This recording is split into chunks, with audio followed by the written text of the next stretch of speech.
unlearning like these negative thought patterns and toxic behaviors and like overthinking, especially, it gets so draining and like terrifying at one point. Like you're aware of it. Many people, they have this awareness of like, okay, this is my problem. I worry too much. I overthink too much.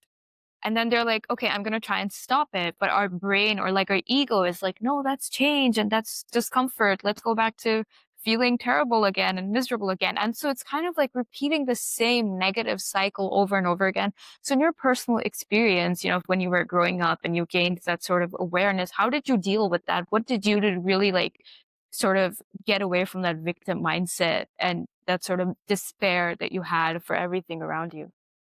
Well, I did everything in different stages and steps. I wouldn't say go and tackle all of this at once. Again, we're in a different stage of life for myself. Like when I was a kid, I didn't have the same access to internet and resources when I was younger. So I would say I would turn to obviously a trusted family or friend at the time who maybe was older, wiser, could give me some wisdom or just advice on how to move forward.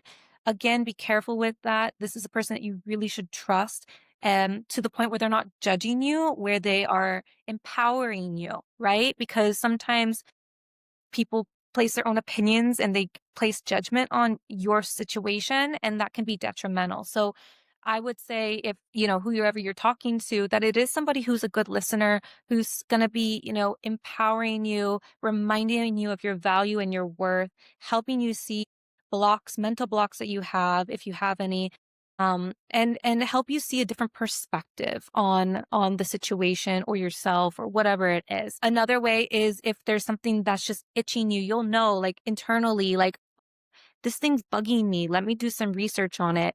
And you can go down your own rabbit hole of finding really helpful information um, to help yourself overcome different challenges, whether it's mentally or, physically. So when you finally made the decision of moving and leaving your life in LA behind, I was really, again, once again, I was like enamored by the fact that you said you were, we can say you were judged a lot. There were a lot of questions about why. And basically there was no support system. As you mentioned in one of your posts, that you had no support system.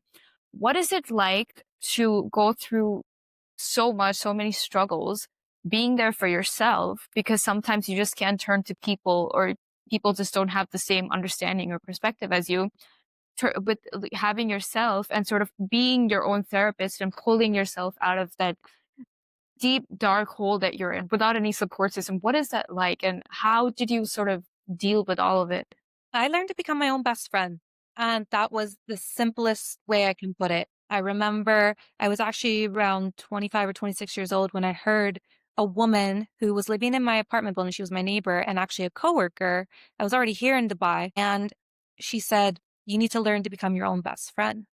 And those words never left me. And I didn't know what that actually meant or looked like. But I will tell you this, that it is your own personal journey of how to figure that out, right? And so ever since then, I made it my personal mission to honor myself. What does that look like? If I don't feel good about something, I don't do the thing. If I Mm. feel overwhelmed with something, I put a pause in it and I do it when I can actually do it. If I feel excited, I express that excitement. I'm authentic to myself. And so that is what being your own best friend means. If there's something you have been desiring to do, in my case, that was going abroad. Um, I definitely, honored that desire, right? So it's being your own best friend. And so when it is difficult times that one has to deal with, figuring out how to take care of yourself during that difficult time, because everyone goes through difficulties. They look very different for everybody. And so it's just, again, coaching yourself, learning how to, take care of yourself during that very vulnerable time and relying on yourself that you have your own back no matter what.